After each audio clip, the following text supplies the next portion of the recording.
off and attach a new one. Some people know who my fam is. Instead of just surgery putting you back together, they might just cut the body part off and attach a new one. Some people know who my fiancée is. We're getting married soon. Her story, her testimony, what she's been through, will change the world in many ways. Is she able to discuss that at any time? She's not able to discuss it at the moment. There's too many implications with her. You know, we're having constant harassment in many ways, and we're having to take the fight to the people who are harassing us. We've got constant protection, bodyguards. You know, when we met in France last year, she wasn't allowed into the country. She was detained in this country. At Heathrow, when she tried to visit me from America. Some very nasty things happened. Very nasty things. I think you know about that. Yeah. And we had to meet in France. We had a bodyguard there from a private security firm, chauffeur. And he drove us from France to on the ferry. We came through Plymouth Border Control, and we were pulled in again at Plymouth Border Control.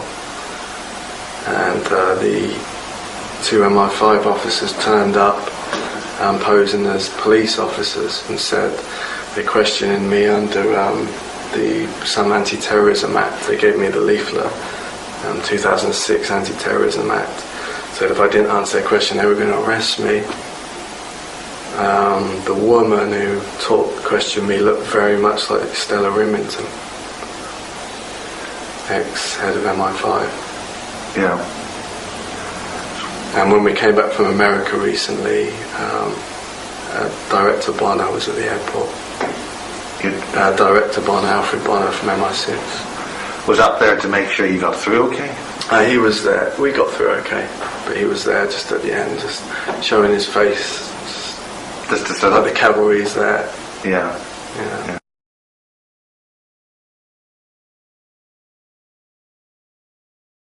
So what about Nazis? Oh God, straight to the point.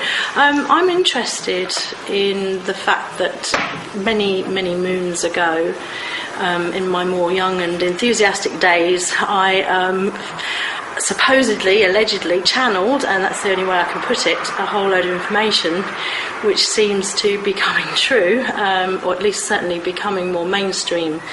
And I always at the time believed that a lot of what people were experiencing in terms of alien abduction was to do more with secret research projects that probably originated back in the Third Reich. What kind of secret research projects? Well, I mean, I think everything from propulsion systems involving anti-gravity to genetic, research, and obviously they're trying to create an Uberman, an Uber race, genetic knowledge that potentially could cause unrest between racial groups, obviously, which has happened in the past, and which we don't want to happen again. But that's deeper, though. It's much something deeper. What are those messages? About the alternative technology, alternative propulsion systems, and genetic research. It probably wasn't clear in the first video, but I was a UFO researcher. I researched with London UFO Studies. I researched when I moved out of London with another local UFO group.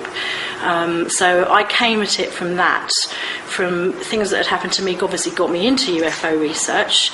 But once I got into it and started looking at cases, and just take the case of Betty and Barney Hill, the whole Nazi link there, and they were a mixed race family as well, which is interesting. So I do think that an agenda, whether that agenda is an alien one or a human one, is still happening. that potentially started, or at least revealed itself in the Third Reich and in some of the stuff that was going on back in the Third Reich.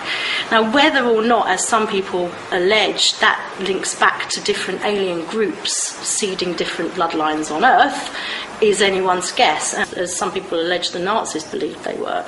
This alleged race that lived in, Agartha and Shambhala. Honestly don't know. I mean, I've only just literally out a long time, and it's only recently that things have happened in my life. So, what's the Nazi connection with Cornwall? Why did they want here? Well, I mean, that's an interesting one. I don't know why. I mean, I can only theorise. We just interviewed Michael Prince, and he's talking about the Nazi connection a lot in yes, that's right. And that's one of the reasons why I've decided to speak out, because that he, I've only met him once, and he was obviously very much triggered by Barry King's information, and obviously that made him remember a recall or connected with him on some level, and now he is speaking about the Nazi link. It has made me think, well, he's in Cornwall. More correctly, the SS link. The SS, the SS. What's absolutely. the speciality about the SS? The thing about the SS, it's interesting with the SS. I mean, the SS on one level was, a police. This is the whole point. Well, it is. We don't officially. It isn't. But I mean, yes, I accept that there probably are, operations and schemes that are of that ilk, and possibly there is an SS now, yes. But I mean, in terms of that, what we know that we can prove, they don't exist anymore. What we do know about the past, we can prove. We hope we can prove. And there has been an awful lot of research done on the SS, that they were sort of everything from a secret police force, which obviously does link into the whole Big Brother agenda, and the potential for chipping people, which again I think resulted from concentration camps, and that was something they were thinking of doing then if that system had carried on, to intelligence gathering. They obviously, gathered intelligence. And then there was another side of the SS. There was a more esoteric side that was definitely born out of research from groups like the Tula and the Vril Society, who did have a whole Aryan race supremacy slant. Taking that out of the equation, however, they also looked into exceedingly innovative technology. They had Schauberger, they had, a number of other people. Non-Jewish physics, in other words. Yeah, well, yes. Non-Einsteinian. Well, yes. I mean, I suppose, I don't know if any people who were Jewish were involved. I mean, there is also a lot of evidence that demonstrates there were an awful lot of part Jewish members of the SS, and it does look as though the SS was selective in terms of who they felt they could use and who they felt they couldn't, and I think that if you walk the walk and talk the talk, and you had a couple of Jewish grandparents, if you were useful to the SS, they might have turned a blind eye as long as you did what they told you, and they would have been a file on you as well, so you'd have done what you were told. But I think that things like Kamler, I think, is one of the most interesting characters in the SS to go into if anyone's interested seriously in looking at this stuff. He basically took over from Heydrich a lot of the issues that Heydrich was overseeing, primarily to do with the final solution, but also the more secret research projects on propulsion systems. Now, at the time Heydrich was alive, they weren't really very well known. I mean, they were still in developmental stages, the Haunebu, by that. And Kamler took over those duties from Heydrich. And he became central figure in this. Kamler did. And he was allegedly died 3 times? There's three different. Yes, that's right. There's 3 different examples of his death. One alleges that he was assassinated in Prague, and that's interesting because actually Heydrich was assassinated in Prague. There's another one, I think, that he went off to Argentina, was it, or one of the South American states, rather like Eichmann did. And then there was another one that he disappeared, or I don't know. But the only connection there was General George Patton. Okay. And he had to be assassinated because he knew too much. That's an interesting one that I haven't picked up on. And I also think Admiral Byrd knew too much. And he encountered the Germans. Well, the British allegedly went in a year after Byrd. I didn't know that, but Admiral Byrd obviously went out with a number of battleships and turned around pretty damn quick and went back to Washington and said, look, the next time we have a war, we're going to be dealing with craft that can fly from pole to pole in minutes. And they shut him up. Because I've interviewed a guy called John Irwin who witnessed 2 German descriptive flying saucers in the Jordanian, Syrian desert area in 1959. The original Howniboo technology, I mean, when you go back to look, I mean, there's very little around about Maria Ortish, and there's also complications about how her name is spelt. A lot of people spell it Orsic, O-R-S-I-C. I don't believe it was that. I believe it was Ortish. And I was always told, well, it's so people can research her if they want to. Maria Ortish, A-U-S-T-I-C-H, I think, or A-U-T-I-S-C-H, apologies for that. But I mean, again, she was a real medium, and she is the one who allegedly channeled the Howniboo blueprints, or certainly the instructions. Was it anything to do with an alleged crash in Germany in the 30s? There is an allegation. Marconi was involved with that? I don't know about. Well, Marconi, obviously, of course, was involved with Cornwall, because you've got the Marconi station. That's something crucial to do with broadcasting and transmission. Yes, well, that's a possibility. I mean, again, I haven't looked into that, but I mean, there certainly is a rumour that in 1936 a craft did crash in the Bavarian forest, and that's where Hitler got hold of the technology. You know, that they're sort of having UFO experiences, you know, and they're coming out with stuff about Nazis. There's a sudden dramatic increase in people wanting to read about Nazi UFOs. It's really becoming quite a hot topic. There's a new film. There's a new film coming out, Iron Sky. Now that's a comedy, obviously. But it's like the Nazis went to the moon in 1945, and now they've got their technology. Now they're coming back to get their planet back, and so there's all of that coming out as well. And it does seem like this is the next stage. You know, you've had the whole greys. Everyone knows the grey image now. I mean, everyone's familiar with that. Whether or not we can. What are the grey images? Because I've had information of a particular type of grey which is controlling major elements of Sky Television. You see, I couldn't possibly comment on any of that. There's a type of grey with a walnut headed skull, a walnut shell type skull with a very thick ridge down where the two halves of the skull join. Okay, we're talking about the midcranial bone ridge here, where the centre of the skull joins together, and that's because the two halves of the brain are completely isolated. Is that correct? And what's known as the zeta reticulum, or the grey, the shape of the brain is split in half by a midcranial bone ridge. The zeta reticulum's brain is not connected. The two halves of the brain are split by a solid ridge of calcium right down the middle of the skull.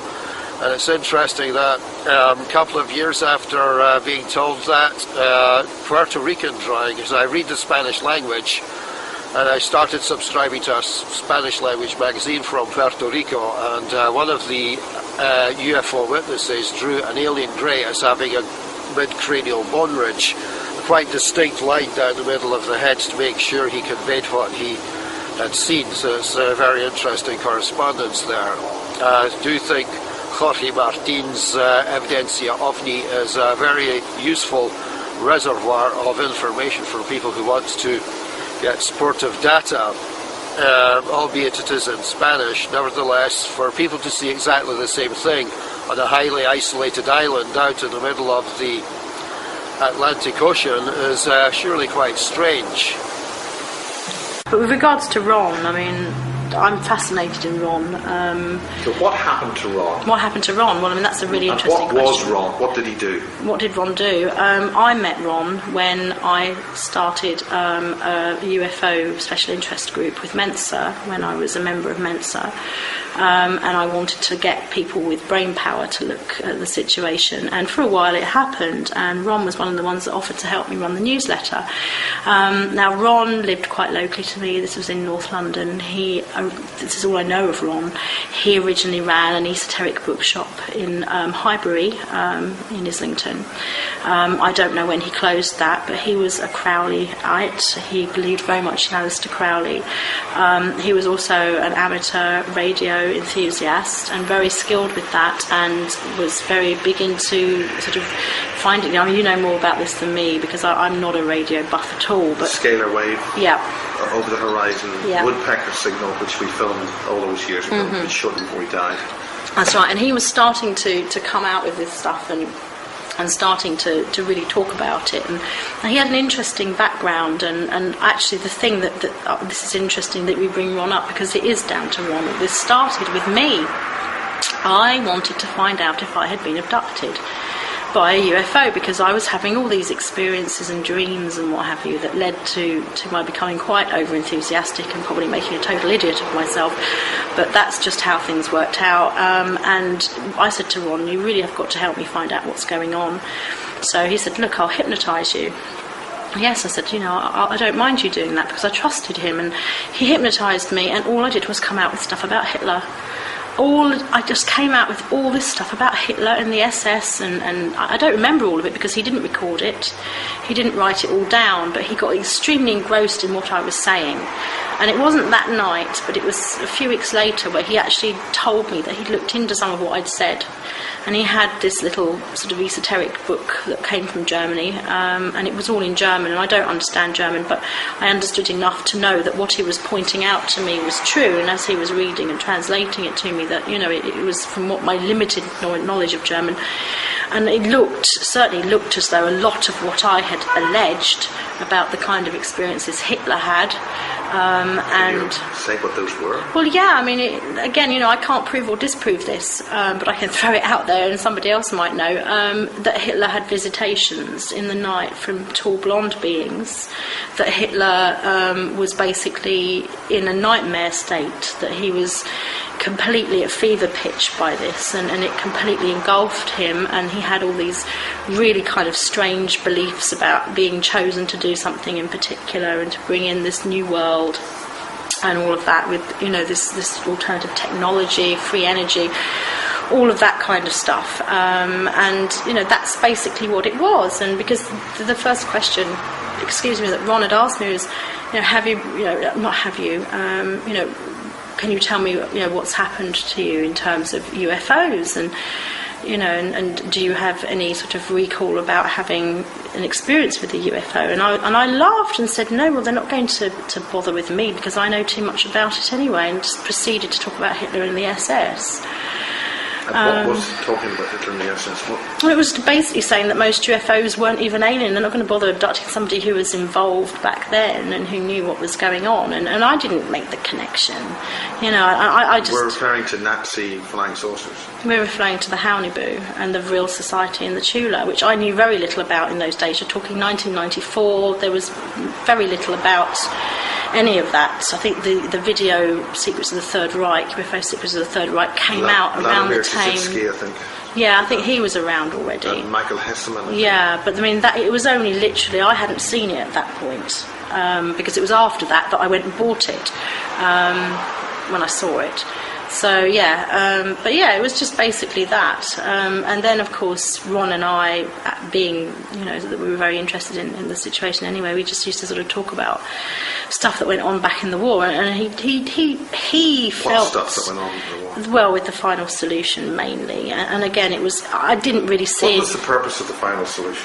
Oh. What really was the purpose of it? Oh my God, that's a different... How can anyone say? I mean, apart from bumping off a lot of people... Oh, there's some really horrible theories. There's some horrible theories. Well, what is the theory? Because this is not my theory. Okay, this is not my theory. Just to categorically state that, I've been doing some research and I've found everything ranging from it was a sacrifice, that there's a website that I found the other day that alleged that the actual camps, concentration camps, formed particular sacred geometry shapes and various other things, and that there was some kind of an organised... Yes, that is the implication. This all seems to be pointing to that level, into some other reality. This is the implication, and of course, one wonders whether there is some kind of an agenda with another race of beings who potentially did give technology in return for this soul energy. Now, to bring in... Thomas talks about the Valon. Well, I don't know anything about them, and I don't usually Anunnaki. the Anunnaki. I think of them as the Anunnaki because I've read Sitchin, so I suppose that's where I kind of came from with that. But my friend basically alleges that they are stuck in the... She says they're stuck in the fifth dimension. Apparently, they falsely ascended themselves with monatomic gold. And they're stuck. They basically ascended without going through the process that you're supposed to get there. Again, my friend says that we are multidimensional, but the whole point is to bring all the aspects from all the dimensions into the one you are now. Yes. So that you can... That's what Chris Thomas said. Yes, I know, because I looked at Chris Thomas and I thought that's exactly what my friend says, so I trust that because I trust my friend. And that's the process that I've been going through myself, which is why integrating some of my past life aspects has been pretty hard. I was blown away by some of what he said. Some of it I didn't resonate with, but then that's the same with everything. You resonate with some stuff, you don't with others. But I felt that there was a hell of a lot of truth, in the truest sense, about what he said. And I felt very much that this is a truth that actually could appeal to the ordinary person on the street, because it's nothing you have to become a particular guru or Buddha to actually experience. All you've got to do is really find who you are. It's quite simple. And my own personal theory, however crazy it sounds, is that, we can affect our reality by our state of consciousness. And exactly. I don't think my take on this is that our consciousness is being deliberately manipulated, so we do. Possibly, that's a strong. That's our point. I mean, that is a very strong possibility. Yeah, that directly engineering reality. And this is again the whole concept of creating one's reality with consciousness. If people are feeling like shit, excuse my language, they are going to respond accordingly. We're talking about scuttlers, right? Now, do you know them as scuttlers? I've never known them as scuttlers. Because they scuttle black spider crab type things. Yes. Well, what happened? What did you see? What did we see? Well, before I had an extremely weird experience in 1999, which I do not know whether You've had a lot of weird experiences. I had a hell of a lot of weird experiences. But so this was amongst weird. How weird is this? This was off the scale weird, because I can't explain any of it. I can't even really explain it with psychology, because I went to see psychologists and none of them said that there was anything wrong with me. They just say you're nuts. So the trouble is that there was nothing wrong with me. That's the problem. I wanted there to be something wrong with me so I could take a pill and make it go away, but there was nothing wrong. And because I was getting this whole load of information about what was happening in Bosnia, and every week I was predicting what was going to happen next, I kind of proved to these psychologists that precognition is real. So actually he was very interested in me. But what we had before this strange experience that involved a signal going into my ear, and the playing out of... That's for the blue beam thing? I have no idea. This is the thing. I need to find this out. But before that happened, we had, my partner and I, my then partner and I, had a whole load of nighttime visitations by something that made a noise under the bed. And I thought we had a mouse or a rat. My ex-partner went under the bed when we heard this one night, screamed his head off. He wasn't the kind of man to be prone to flights of fancy at all. He said there was something black, like a crab, under the bed. And he said it just shot past him. He was terrified. We both went under the bed at that point and with a torch, and nothing was there. Then the following night, my youngest son saw it in his room. My eldest son, who was young at the time, saw it in his room, and we... what did he see? He saw a similar thing. He described it as being like a black hand moving around on its own. So it sounds very similar to what you saw. And that was about a week or so before I had this hugely dramatic experience, which did feel like a complete altering of my reality, I must admit. Reality. It was a reality. I call it fluidic reality. Well, it was the most bizarre thing. I was actually in the grounds of the place where my very well researched past life had lived, and I didn't realise it was my past life at the time at all. I had no inkling whatsoever. I wasn't interested in past lives in the slightest. But I took a step. And as I took this step, I heard this God Almighty clunking noise, and it sounded like a big vault being opened. It sort of went shoo like that, like a massive vault being opened, metallic. It went clockwise. The sound went clockwise around me, and it went shoo like that, like a kind of big metal seal opening. And simultaneously as this happened, there was a ripple of light that went all the way around the trees and made everything look really fluid. And it also felt at exactly the same time that my spirit had literally flipped around in my body. And I call it fluidic reality. I don't know what the heck it is. A fluidic space. But anyway, I said, looked at my partner and said, did you hear anything? He's like, no. I was like, okay. I'm feeling very, very scared by it, because it's about one of the only times that I've ever had something that no one else heard or could see. Because, when I've seen UFOs, there's been other people there. And even when I had the strange channeling, that it corresponded with a lot of what Barry King said. So I've always been able to verify the things that I've had. And I couldn't verify that at all. That was completely something that I had no understanding or comprehension of. And it was after that happened, a couple of days after that happened, that I had this signal going into my ear. And it basically... What was it like? It sounded like white noise, like, you know, going into... And it literally went into my ear. You know, sometimes when you pick up the telephone and you listen to your computer... Yeah, like it did sound like a modem kind of thing, like an old-fashioned... Like that, yeah. So I don't know why they take that, but of course James Casbolt has alleged that there's that I'm involved in one of these programs at Brecon Beacons, and I would like clarification on that, really. Okay, you're talking to James Casbolt or Michael Prince. What exactly do you want to say to him or about that program? I don't know anything about it. I mean, I honestly don't know anything about it. I know that Brecon Beacons is a military facility. It's SAS training and things like that, but that James has gone, or Michael Prince has elaborated more recently, and he is alleging that there's a lot of SS stuff going on, and I don't know if that's a part of it. I'd be very interested to talk to him about that. I really would, because I want to get things straight in my mind about the SS, about what's going on, what potentially started back in the Third Reich, and what potentially is still happening now.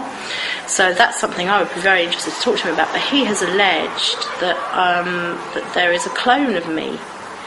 And he said on one of these forums, and I can't remember which one it was. Avalon, probably. Yes, I think it was. Camelot. Yeah, it was Avalon, I think. And he said that this clone of me is called Proax something with numbers after it. What numbers? Didn't say. But the post is up. Proax, Pro-AX. And I honestly don't know. I mean, all I can say is that when I had that whole thing going on, I wrote that Vanity published fact-based fiction about the Greys. That in the dreams I was getting, I was having very high-level conversations with what appeared to be high-ranking military personnel. Of what ilk? US? Yes, American. Yes, they weren't British. Where were you having these conversations? In some kind of base. I mean, but these were dreams. I'm going to make that distinction. I don't know if this is real or whether it happened. Right. But the dream. I mean, the last dream I had was almost like a massive debriefing between me and these generals, and I was being treated on their level in this dream. This is what's so strange. Any location? When No, was this recently? God, no. This is going back to before I spoke to Barry King. Jesus, you're going back 92 then? 92? Middle 94. It was around about summer 94, September I think it was. Do you have anything you want to say to Barry then? Just to round this off. Well, yeah, I mean, it's I'd love to catch up with him actually. I'd be very interested. And how is he? A bit ill. We were meant to talk to him yesterday, but he wasn't able to do that. Well, give him my very best wishes, and obviously apologies for the fact that I did get quite excited in that early video. I mean, it was so excited. I suppose what was really... There's an awful lot in that video which is even more important now. But when I was talking to Barry on Skype the other day, he was saying that he put more information into the documents, and people need to look at the documents that he was released. And that's why the documents are available on Basis 2, Take 2. If you put the disc 1 into the computer and don't look at it as a DVD, but look at it as an ordinary data disc, there's the entire scan of the voice. Yeah, I've still got all my hard copies of the voice, and there is a lot of information in that. He's saying that he got more information out than he wasn't allowed to within the voice. Okay. That's the last thing he said to me the other day. But I mean, certainly... And that's the first time I've spoken to him since 2001. Yeah. Well, certainly from my point of view, as somebody who experienced phenomena that I couldn't explain, meeting Barry, which is again why I was enthusiastic, meeting Barry was, amazing, because it was like, whoa, this is like, oh my God, this man is kind of coming from a completely different place to me. He hasn't had all the dreams and the psychic stuff, but he's kind of confirming what I've been led to believe. And I suppose that, in a way, you do get a bit sort of, oh my God. Well, it is. It is. It's a very big thing. It's a very big deal. And I was young, and I do sort of, think that perhaps I got a bit over enthusiastic about it. And there's a machine in there, and they start seeing projected, reactivated dead German soldiers. Right. And they reanimate. Wow. And they also reanimate and come out of existence. They just suddenly just appear. And their task is to protect the outpost. Well, that sounds very similar to what Ron Adams suggested was at Copped Hall. Copped Hall, yes. Yes, that we went to. Now, and he mentioned this thing like a vending machine. He mentioned that there was a machine that was like a, it looked like a vending machine, but it effectively, did, make kind of reanimated. No, we never got that. Well, he said that it triggered stuff off, and then all of a sudden military people would turn up. That's what I remember him saying. I mean, I might have got part of that. Can you get any more in there? Because this is very important. All I remember when we went there, we obviously saw... My camera started failing at the end. I know it did. But he said that there'd been this rumour of this machine that was like a vending machine that had been seen there, or that people had known to existed there, that it was involved with some kind of secret project, and that whenever this thing was there, if you went there, basically military people would turn up. Now I remember when we went there, turn up? Just arrive out of nowhere and see you off, get rid of you. Yeah. Which happened? Which happened to us. Yes. It did happen to us. Yes. We were seen off in no uncertain terms. Somebody turned up. Nobody was around, but somebody turned up in a Land Rover, if I remember rightly. I don't know about that. I think it was a Land Rover. It was something. It wasn't a military vehicle, but it was a sort of, it could have been sort of. It looked a bit paramilitary to me. The whole thing about the guy looked paramilitary to me. Yeah, well, he definitely was military. Yeah, definitely had. He had links to that, and he just turned up out of thin air when we were there filming, and got very interested in why we were there. And that's when Ron was actually quite a decent. He looked healthy and. Ron. It wasn't very long before he died. Actually. So what happened about the story about Ron? What about the earring? His earring he's wearing is a skull with a little snake, a skull on the top of a snake. Most interesting, odd symbol, for an earring. In what respect? Well, definitely sort of occult leanings or whatever. Esoteric, for want of a better word. You're not there. Military style. It's very interesting, wasn't it? I had to ask him if he's military. No, but I wouldn't. He's dressed in military clothes. He's got military clothing on, I think. We interviewed Ron. And we did the scalar wave thing, then went off to Rendlesham, I think that day, and he died. He died. He rang me up, actually, a couple of weeks before he died. He was getting very, very paranoid, very frightened. What happened to Ron? What happened to Ron? What do you know about his history with Rendlesham? I don't know very much about his history with Rendlesham because we never talked about that. We talked about the Third Reich, which he was extremely involved with in terms of his own research. But he phoned me up and he got really frightened. And he said, look, something's going to happen to me. He said, they're coming more and more, meaning greys, because that's what he was having, experiences with. He said, something's going to happen to me. Now, his wife had said that he was getting to the point where he actually wanted to turn his study into a Faraday cage. He wanted to put chicken wire all the way around it because he felt that was the only way that they couldn't get at him. Now, she was very worried about him. He's an esoteric specialist. Yes, he was. So he would have known of all forms of protection and crystals and salts and all sorts of other kinds of things. He was a true occultist. And he was then reduced to the stage of using chicken wire to protect himself. He was that frightened. Something was frightening him, or something was making him paranoid. I don't, he didn't seem paranoid to me when I spoke to him. His wife felt that he was, but obviously she was with him all the time. Well, that's the impression she gave me. But I mean, that was the implication, that he felt that something was out to get him. He said, "That's it. They're going to get me." Now, he had mentioned that he thought he had an implant. And of course, I tried to calm him down by saying, no, they won't, because, what else can you say, when you've got somebody really upset on the phone, somebody you really care about too, because I did, over what period of time did this happen? This happened 2 weeks before he died, approximately 2 weeks before he died. And which would have been a week or so after I did the interview? Yeah, exactly. It was within weeks that all this happened. And that was it. The next thing I knew, you rang me and said, Ron's dead. And I was absolutely flabbergasted by that. I felt also like I'd failed him, because obviously I was, I didn't. I didn't really believe that he was in as much risk as he felt he was. But I didn't know about the Bentwaters thing. The Adams family is a family I met around about 1994, and they were the only civilian family to have lived in US Air Force Bentwaters from 1970 to 1976. They were surrounded by military personnel and were very friendly with all of the military personnel. They would go on all the dances, go to all the Christmas parties, birthday parties of children, all the see the New Year in, you know.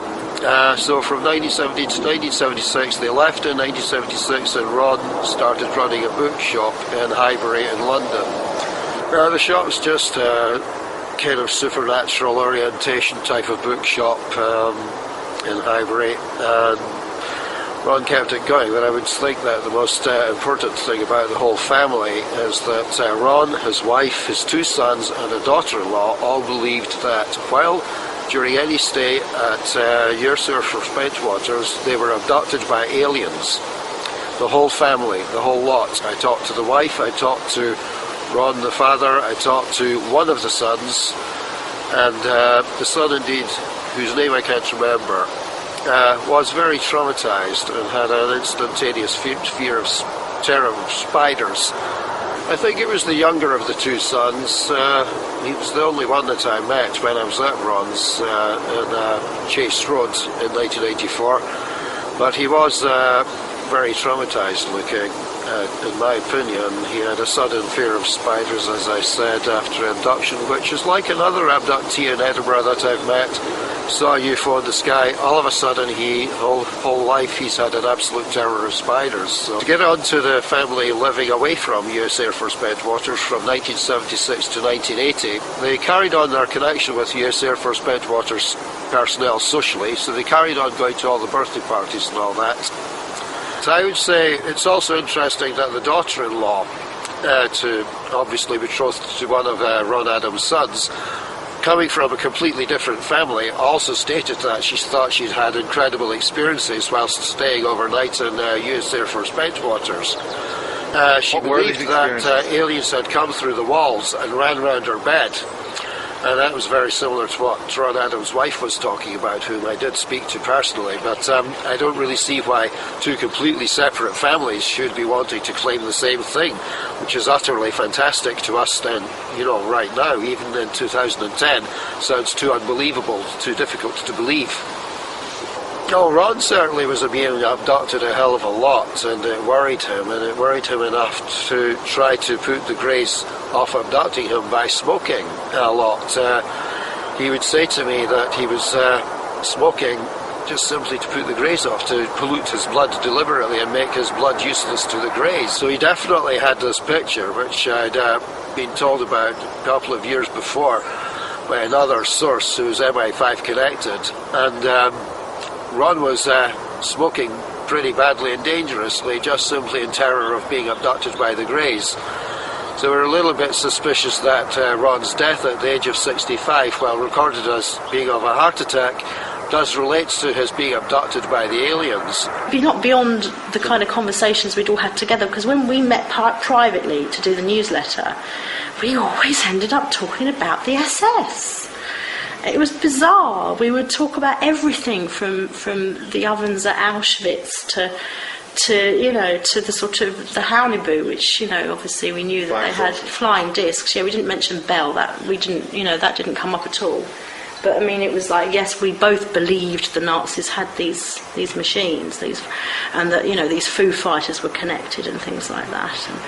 And theories about the Tibetans and about how when the Allies stormed Berlin. That's the Hathor. Well, apparently, I don't know. I mean, again, I don't know. But I mean, Madame Blavatsky went out to Tibet. I know that, and we talked a lot about Madame Blavatsky, and we talked a lot about Theosophy, and the rumour that they found Tibetan soldiers dressed in SS uniforms in Berlin.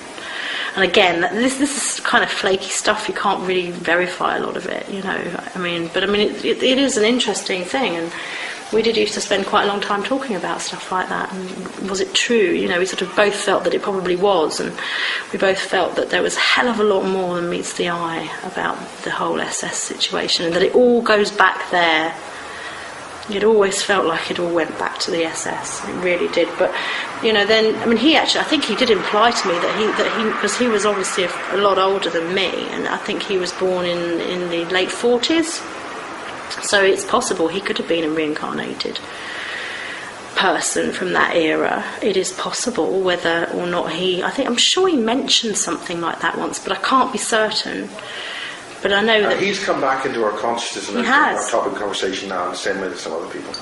Well, he's come back to me very much because obviously since more and more stuff has come to me about this SS stuff, Nazis here, you know. But definitely a lot of what is going on now in terms of secret agendas, not so secret agendas, you know, initiatives to depopulate potentially, like Codex Alimentaris and FEMA camps, fusion centres, a lot of the thing, weather engineering, a lot of that, I believe, goes back to the SS, and I think you can take it. All roads lead to Rome, and I think that you just got to go back to the SS. And we need to get more people who are prepared to speak about what they know, like, you know, Michael this thing Prince. Called fractured reality and fractured reality is very, very interesting. I mean, I'm very interested in that because it did feel to me. That's a term I came up with. That's a good term because it did feel like that. It felt, when I was going through my experience, it felt like I was simultaneously living in between 3 or 4 different realities, and that whichever way I went, in terms of how I felt, was going to affect the wider, you know, the wider implications for my life. I was basically choosing paths, and they would lead to different points. And so, yeah, that's kind of an interesting one. Okay, any final words this time around? No, the information speaks for itself. Is there any sort of one summation phrase you want to get across? What's the bottom line? What's the essence? It's a dangerous situation, but it's all under control. People shouldn't panic. But should they read up things, look up things? If they want to do their own research, that will help them. And where's the best place to stay up to date with things? Again, they can check out the Project IBIS information if they just Google James Casbolt IBIS. That's very detailed. There's a lot of data there. And one of the things which I get is emails from a character, a very important person called the Reverend Anthony J. Pike. Okay. Anything you want to tell Mr. Pike, Lord Saint Pike? Anything I want to tell? Any message you want to say to Mr. Pike? Why have you pulled his name out of everyone? Well, he's disappeared off. He said his saintly duties on Earth had finished, and about 4 weeks ago, a couple of months ago, and he was off to a different planet. But he's come back, so I thought we'd send him a welcoming message on YouTube to say, you know, Lord Saint Anthony. Okay, say hello, Anthony, Saint Anthony. God bless. Jehovah bless. It's Jehovah, isn't it? Yeah. Cosmic research thing. The chairman, Jehovah. Yeah. He keeps the world informed. Yeah. He's good. He's good. He's got a good sense of humour. Yeah. And anything for Barry? Barry, yeah. We've seen Barry recently. We're a bit worried about Barry. No, for Barry, no hard feelings. He did what he had to do. He's a bit ill now, I gather. He's not. Yeah. He's a bit ill, and I hope he gets better. And no hard feelings. I know who he is, and he did what he had to do. Okay, good luck. God bless. Thanks. Let's see Mr. Hall. Thanks, Miles.